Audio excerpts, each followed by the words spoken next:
Welcome back to Fred Achando Analysis, ladies and gentlemen.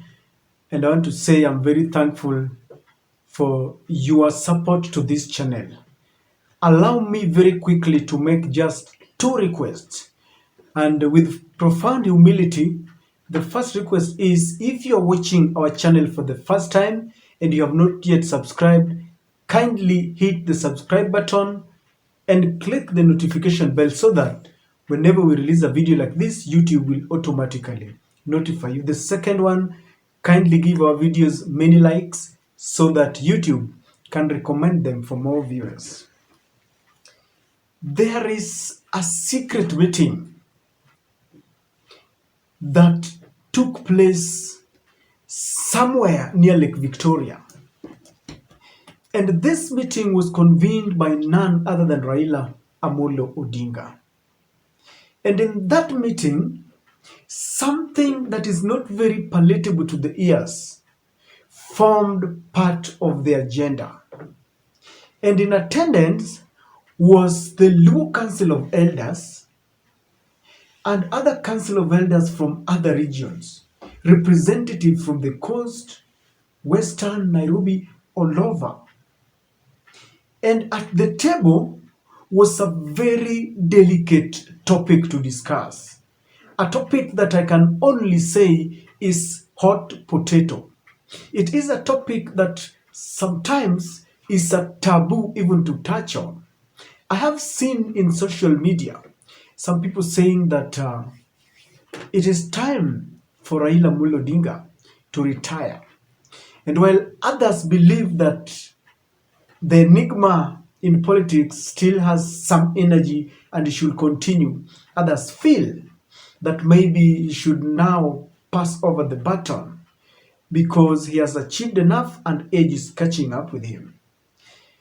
And so, sources that were in that meeting indicate that Raila Odinga requested their opinions, what they think of his continuity in politics. And when he placed this issue to be discussed, sources indicate that all the people who attended that meeting could not believe their ears.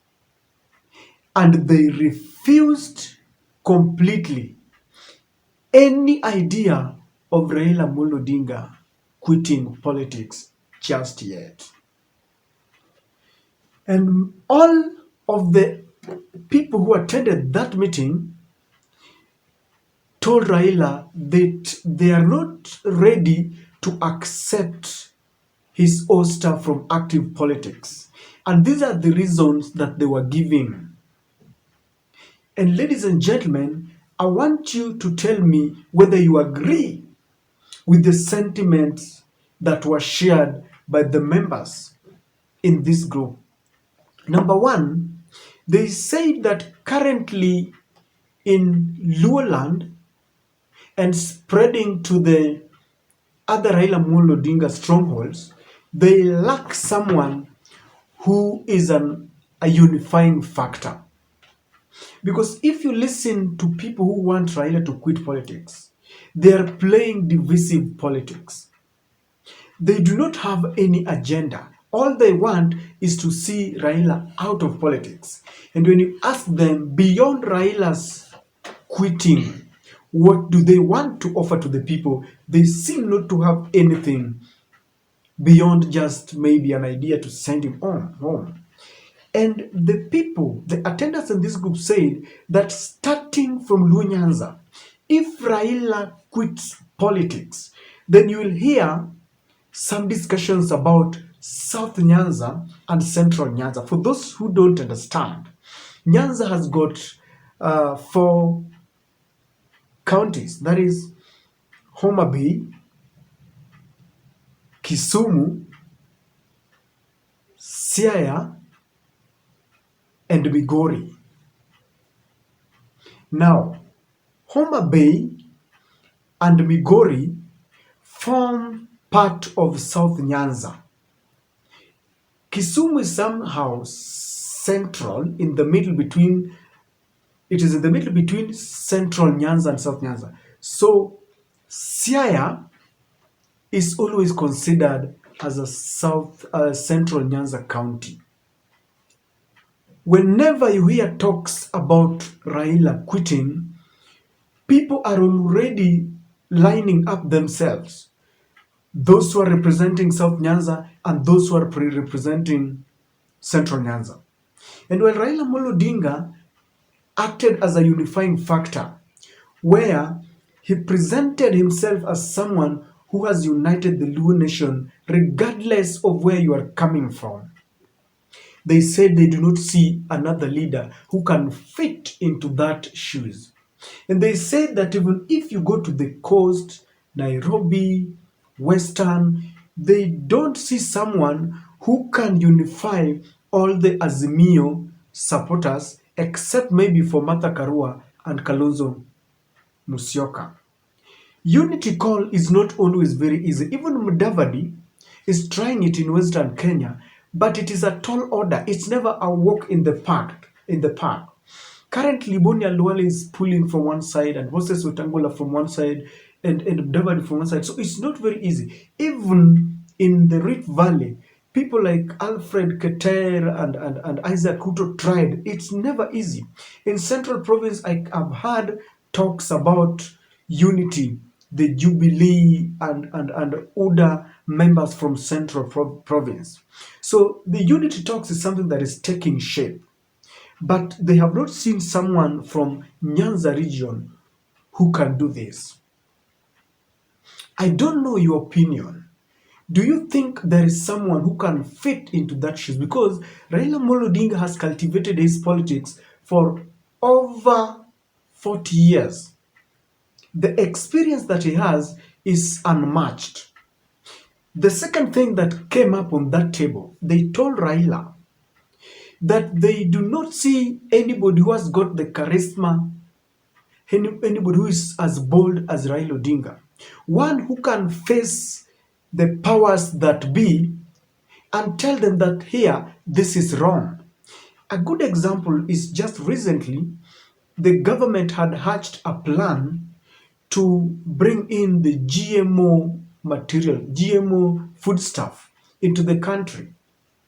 And there was no one who could speak about this. There were just undertones. People were just whispering things. But then Raila Odinga came out and condemned this act and called on the government to include all the stakeholders to discuss this matter, to allow public participation before we start consuming GMO material. And when he spoke, I saw everyone started talking. People like Cherigai, the senator, called on the government to stop this because they said farmers have got enough maize to sell to Kenyans. I saw the Catholic Church taking a stand and calling on the government. In fact, very many stakeholders started talking, and yesterday I read that Moses Kuria is saying that this decision has not been made. It will be made on Wednesday, I think, in a cabinet meeting.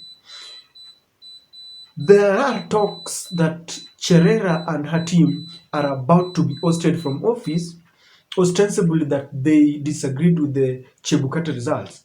And while everyone is quiet, Raila Amolo Odinga led the Azimio Brigade, Kalonzo Musyoka and Martha Karua, to condemn this. In fact, this elicited an altercation between him and William Samoei Ruto. And over the years, you all understand that whenever there is something that is of a national magnitude that is touching on the common man, even if the idea is not popular, Raila Amolo Odinga will sprout and will speak about it.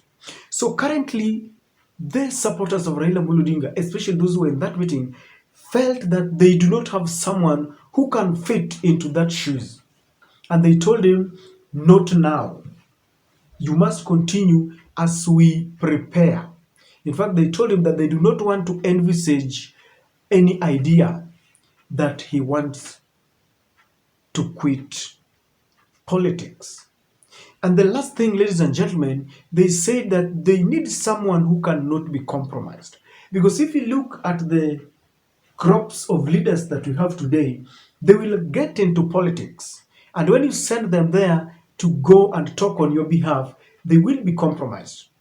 They will be given some money. You've seen immediately after the last concluded elections, the UDM party members who were elected under Azimio umbrella decided to switch their allegiance to William Samoei Ruto. People like the former governor, James Ongwae, have already left.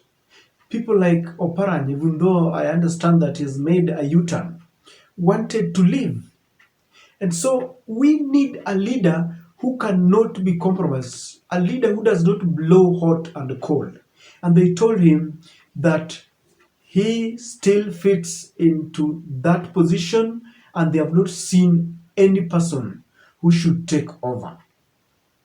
While this talk, as I said, is hot potato, there is a school of thought that is saying that if we don't prepare for Raila's succession, then we will be caught by surprise. But others say that you can never talk of inheriting someone's wife when he's still alive. And they are saying that this idea will come when Raila has quit. It is something that if you go to the social media, we have the proponents and opponents of that idea. But whether we like it or not, ladies and gentlemen, this is a discussion that will take shape. But I can only say that we will cross the bridge when, as Azimio, what do you think this whole topic? Would you block your ears? You don't want to talk about it? Do we wait for the right time? Or is it time that we start preparing? And do you agree with the sentiments of those who were in that meeting? If you thought that Raila is quitting soon, Raila will not quit. And I support that Raila should not quit. If he does, we will be in trouble. And that is my take, ladies and gentlemen. Thanks for watching.